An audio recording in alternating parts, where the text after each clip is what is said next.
Hello dear, मैं महेश राठौड़। आज हम सीखने वाले हैं दो बिंदुओं के बीच की दूरी कैसे ज्ञात करना है। आप वीडियो में लास्ट तक बने रहना, जिससे आपको दो बिंदुओं के बीच की दूरी ज्ञात करने में कभी भी कोई भी परेशानी नहीं आने वाली। ये वीडियो देखने के बाद इस वीडियो में हमने दो क्वेश्चन लिए हैं, उसी के माध्यम से समझने का प्रयास करेंगे कि दो बिंदुओं के बीच की दूरी कैसे ज्ञात करते हैं। तो देखो, लेते हैं हम पहला क्वेश्चन। पहला क्वेश्चन है कि दो बिंदुओं के बीच की दूरी ज्ञात करना है, जिसके निर्देशांक क्या है। तो देखो, बिंदु ए के निर्देशांक क्या है, -7 और 1, और बिंदु बी के निर्देशांक क्या है, -3 और 4। तो हमको दो बिंदुओं के बीच की दूरी ज्ञात करना है, ए और बी के बीच की। तो हम यहाँ पर लिखेंगे हल। तो यहाँ लिख लिया हल। दिया है, क्या दिया है वो लिख लेंगे हमें। तो हमको दिए हैं ए के निर्देशांक। ए के निर्देशांक क्या है, -7 और 1, और बिंदु बी के निर्देशांक क्या है, -3 और 4 है। अब देखो, पहले हम इसका चित्र बना लेंगे। तो हम यहाँ पर लिखेंगे ये बिंदु ए है और यहाँ पर बिंदु बी है।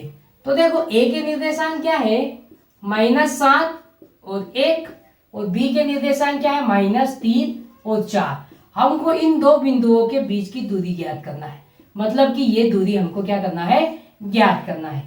ये हमने क्या कर लिया, चित्र बना लिया। अब देखो, यहाँ पर ये जो -7 है ये क्या कहलाएगा, x1, और ये 1 है ये क्या कहलाएगा, y1। यहाँ पर -3 x2 और 4 क्या कहलाएगा, y2। अब देखो, हमको दूरी सूत्र क्या होता है वो पता होना चाहिए। तो देखो, दूरी को हम d से दर्शाते हैं। अब इसका सूत्र लिखेंगे। तो क्या है, √ के अंदर x2 - x1, और इस पूरे का क्या है, वर्ग, फिर प्लस लगाएंगे, फिर y2 - y1 और पूरे का वर्ग। अब क्या करना है बच्चों, हम जो यहाँ पर x1 और y1 और x2 और y2 के मान है वो हमको इस दूरी सूत्र में रख देना है। तो यहाँ पर रखते हैं। आइए, √ बना लेंगे। यहाँ पर x2 कितना है, -3, तो यहाँ -3 लिख देंगे। फिर देखो, बीच में माइनस का चिन्ह है तो यहाँ माइनस लगा लेंगे। फिर x1 कितना है, -7, तो यहाँ पर लिख देंगे -7। इस पूरे का क्या है, वर्ग है। फिर प्लस लगाएंगे, यहाँ पर रखेंगे। y2 का मान कितना है, 4, तो यहाँ पर 4, फिर माइनस है तो माइनस का चिन्ह। फिर y1 का मान कितना है, 1, और कोष्टक लगा के पूरे का क्या है, वर्ग है। अब यहाँ पर इसको हल कर लेंगे। तो देखो बच्चों, यहाँ पर ये क्या हो जाएगा, -3, ये माइनस का अंदर माइनस में गुणा हो जाएगा तो प्लस का क्या हो जाएगा, 7, और पूरे का क्या है, वर्ग, प्लस 4 में से 1 गया, कितना बचेगा, 3, तो यहाँ पर क्या रहेगा, 3 का वर्ग। अब यहाँ पर इसको हल कर लेंगे।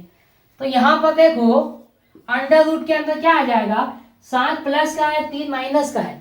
तो ऐसी कंडीशन में हम घटाते हैं। तो 7 में से 3 घटाएंगे, कितना बचेगा, 4 बचेगा। बड़ी संख्या प्लस की है तो ये वाली वैल्यू हमारी क्या आएगी, प्लस में आएगी, और इस 4 का वर्ग हो जाएगा। प्लस करके यहाँ पर क्या है, 3 का वर्ग। अब इनका वर्ग कर लेंगे, यहाँ पर लगाएंगे √ फिर देखो 4 का वर्ग कितना हो जाएगा, 16, प्लस 3 का वर्ग करेंगे, क्या हो जाएगा, 9। फिर इसको जोड़ लेंगे हम। तो 16 और 9 कितना हो जाएगा, 25। तो 25 का वर्गमूल हमको निकालना है। तो 25 का वर्गमूल कितना निकलेगा, 5 निकलेगा। तो प्यारे बच्चों, बिंदु ए और बी के बीच की दूरी कितनी आ जाएगी, 5 आ जाएगी। इस प्रकार हमने इसको स्टेप बाय स्टेप बड़े ही आसान तरीके से समझा है। एक और क्वेश्चन लेते हैं जिसके माध्यम से आपको और अच्छे से समझ में आ जाए। तो लेते हैं हम दूसरा क्वेश्चन। तो बच्चों, दूसरा क्वेश्चन है जिसमें बिंदु ए के निर्देशांक है 4 और 3, और बिंदु बी के निर्देशांक है 2 और 5। ये बिंदु ए और बी के बीच की हमको दूरी ज्ञात करना है। तो हम लिख लेंगे कि हमें दिया क्या क्या है। तो देखो, दिया क्या क्या है, हमको ए के निर्देशांक दिए हैं, क्या है, 4 और 3, और बिंदु बी के निर्देशांक क्या है, 2 और 5 है। तो हमको ए बी के बीच की दूरी ज्ञात करना है। तो पहले हम इसका चित्र बना लेंगे। हम यहाँ पे बनाएंगे बिंदु ए, और यहाँ पर बनाएंगे बिंदु बी। ये बिंदु ए है, ये बिंदु बी है, इनके बीच की हमको दूरी ज्ञात करना है। तो देखो, ए के निर्देशांक क्या है, 4 और 3, और बी के निर्देशांक क्या है, 2 और 5। तो हमको इसके बीच की दूरी, ये वाली डी, ज्ञात करना है।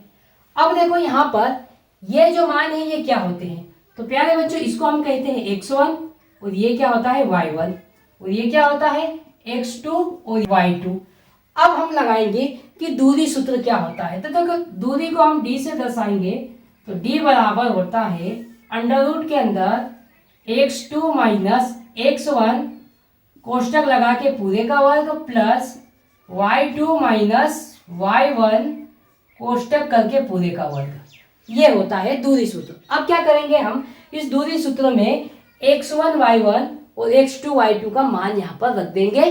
तो आइए रखते हैं यहाँ पर d बराबर अंडर रूट के अंदर x2 कितना है 2, यहाँ पर 2 लिखेंगे, माइनस है तो माइनस लगाएंगे, फिर x1 कितना है 4, तो यहाँ पर 4 लिख देंगे, कोष्टक करके पूरे का वर्ग लगा देंगे, फिर प्लस y2 कितना है तो y2 का मान 5 है तो यहाँ पर 5 लिखेंगे, फिर बीच में माइनस का चिन्ह है तो माइनस लगाएंगे, फिर y1 कितना है 3 तो यहाँ पर 3 लिखेंगे और इस पूरे का क्या है वर्ग है। अब यहाँ पर देखो d बराबर क्या आ जाएगा तो अंडर रूट के अंदर तो -4 में से +2 घटाएंगे कितना बचेगा -2 और इसका क्या है वर्ग है, फिर प्लस 5 में से 3 घटाएंगे कितना बचेगा 2 और उसका वर्ग है। अब इसको सोल्व कर लेंगे। तो देखो बच्चों d बराबर क्या हो जाएगा अंडर रूट के अंदर -2 का वर्ग क्या हो जाएगा 4 और +2 का भी वर्ग क्या हो जाएगा 4 और इनके बीच चिन्ह कौन सा है प्लस का चिन्ह है तो हम प्लस का चिन्ह लगा देंगे। फिर देखो 4 और 4 को जोड़ देंगे कितना आ जाएगा 8। देखो इस अंडर रूट 8 को हम सोल्व कर लेंगे तो 8 को हम क्या लिख सकते हैं 2 गुणित 2। अब देखो बच्चों ये 2 का जोड़ा बनके 1 2 बाहर आ जाएगा और ये 2 क्या बचेगा अंदर ही बचेगा। तो प्यारे बच्चों a और b के बीच की दूरी क्या आ गई 2 गुणित रूट 2। तो इस प्रकार बच्चों हम स्टेप बाय स्टेप दूरी सूत्र द्वारा दो बिंदुओं के बीच की दूरी बड़े ही आसान तरीके से निकाल सकते हैं।